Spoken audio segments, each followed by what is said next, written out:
Well, as the government shutdown continues, federal workers are feeling the impact. For many, paychecks are on pause while others see partial payments. It may be the last paycheck until the shutdown ends. Well, luckily, there are actually ways federal workers can protect themselves in the weeks ahead. So joining us today is Josh Perkins, Vice President of DeWitt and Dunn Financial Services. Good morning to you. Hey. Well, you have some tips on managing missing paychecks. So what steps should federal workers take right now?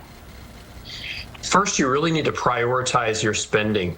You got to focus on housing, transportation, resources such as utilities, food. If it comes between paying your credit cards and your food, I'd much rather you have food on the table. So making sure that you're looking at all the money that you have available to you and spending that wisely and cutting back on unnecessary expenditures.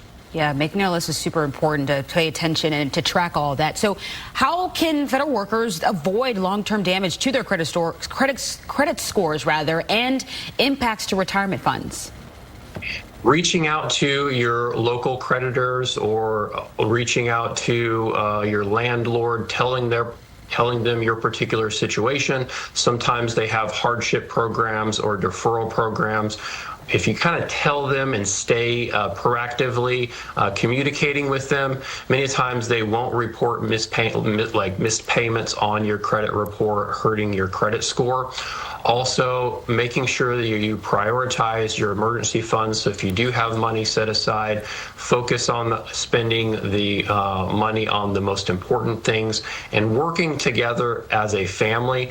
Many of Americans across the country don't communicate as a family when it comes to their finances. If you work together as a family, as a team, and be diligent and come up with a spending plan, that's going to reduce a lot of unnecessary expenditures and also alleviate a lot of stress. And aside from federal workers, how can the rest of us just be better prepared?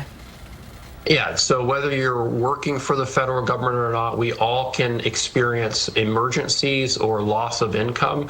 So having an emergency fund in place, I recommend to all of my clients during your working years, set aside 3 to 6 months of living expenses for the unexpected. Once you retire, you can bump that up 6 to 12 months. So making sure that you have money there ready to go if an emergency pops up or a loss of income happens.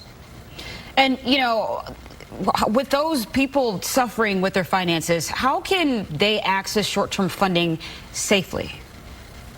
Well, there are a lot of programs, credit unions or local banks are offering 0 or low interest loans to help get by. Also, explore reaching out to local charities, food banks, or even churches are a great resource if you need some assistance. And then there's always a last resort, that would be tapping into retirement accounts such as 401ks or TSP accounts. Just realize that you only want to use those as a last resort. Yeah, especially those nonprofits that support the community are very, very helpful for those who are struggling out there. Hey, thank you so much, Mr. Perkins, for taking the time to speak with us this morning. I'm sure we'll speak with you soon with more on financial help during these times. Thank you again.